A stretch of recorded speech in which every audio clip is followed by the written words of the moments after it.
Et bonjour, depuis ShopTalk Europe ici à Barcelone, avec plusieurs enseignements. On voit quand même qu'il y a des vraies problématiques autour de l'IA, hein. Tout le monde en parle, beaucoup d'initiatives sont mises en place.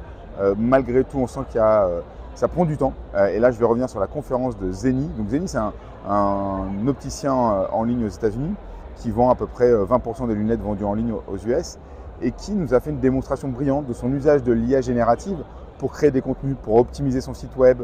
Comme il l'a expliqué, en fait, ça ne se fait pas en quelques jours. Ce n'est pas un outil magique. Pour lui, notamment, ça a pris plusieurs semaines, voire mois, jusqu'à 2 mois, en tout cas pour optimiser certains éléments, notamment de communication, avec évidemment des systèmes d'A/B testing en fonction de ce que l'IA avait créé. Bref, c'est très intéressant de voir ces cas d'usage sur la communication, sur le marketing. Et si on fait une extrapolation de tous ces usages de l'IA, on se dit que le futur Jeff Bezos, en fait, ça sera un bot manager qui va gérer différentes IA, qui va créer sa marque, ses communications, son flux logistique, sa dimension industrielle pour la création de ses vêtements, par exemple. Vraie tendance en ce moment sur le e-commerce, c'est tout ce qui est AI Search, c'est-à-dire optimiser son moteur de recherche de produits, ses recommandations sur son site internet grâce à l'intelligence artificielle. Énormément de conférences sur ce sujet-là, beaucoup de solutions aussi derrière moi sur le hall d'exhibition ici à Barcelone.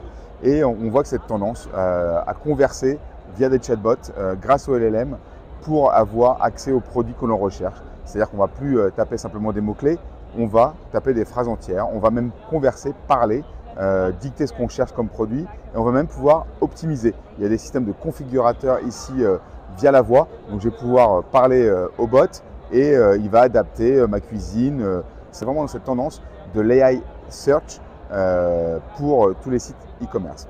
Sur l'aspect magasin physique, qui est somme toute assez plus discret, aussi bien sur les exposants ici que les conférences. Une conférence assez intéressante autour de H&M et le déploiement dans son magasin de Broadway.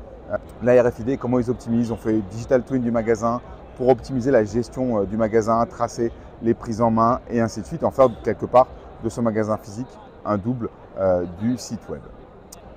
Également une conférence passionnante autour de Mattel et comment on arrive à monétiser, valoriser la puissance de la marque à travers des partenariats. Ils arrivent à générer énormément de flux, ils ont même fait un live vidéo avec plus de 64 000 personnes et chaque personne avait plus de 9 interactions en moyenne.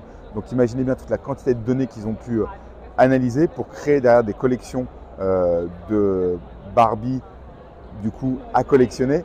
Ils ont également créé des événements sur leur site avec la sortie du film Barbie où ils ont pu discuter, chatter, ils ont analysé tout le bruit social autour du film Barbie pour savoir quel merchandising lancer, quelle suite lancer et quelle poupée lancer et ainsi de suite, avec des chiffres records de vente des produits qui se vendent en simplement quelques heures. Voilà, je vous remercie, je vous dis à bientôt et n'hésitez pas à me contacter si c'était des débriefs de toutes ces tendances innovantes. Ciao!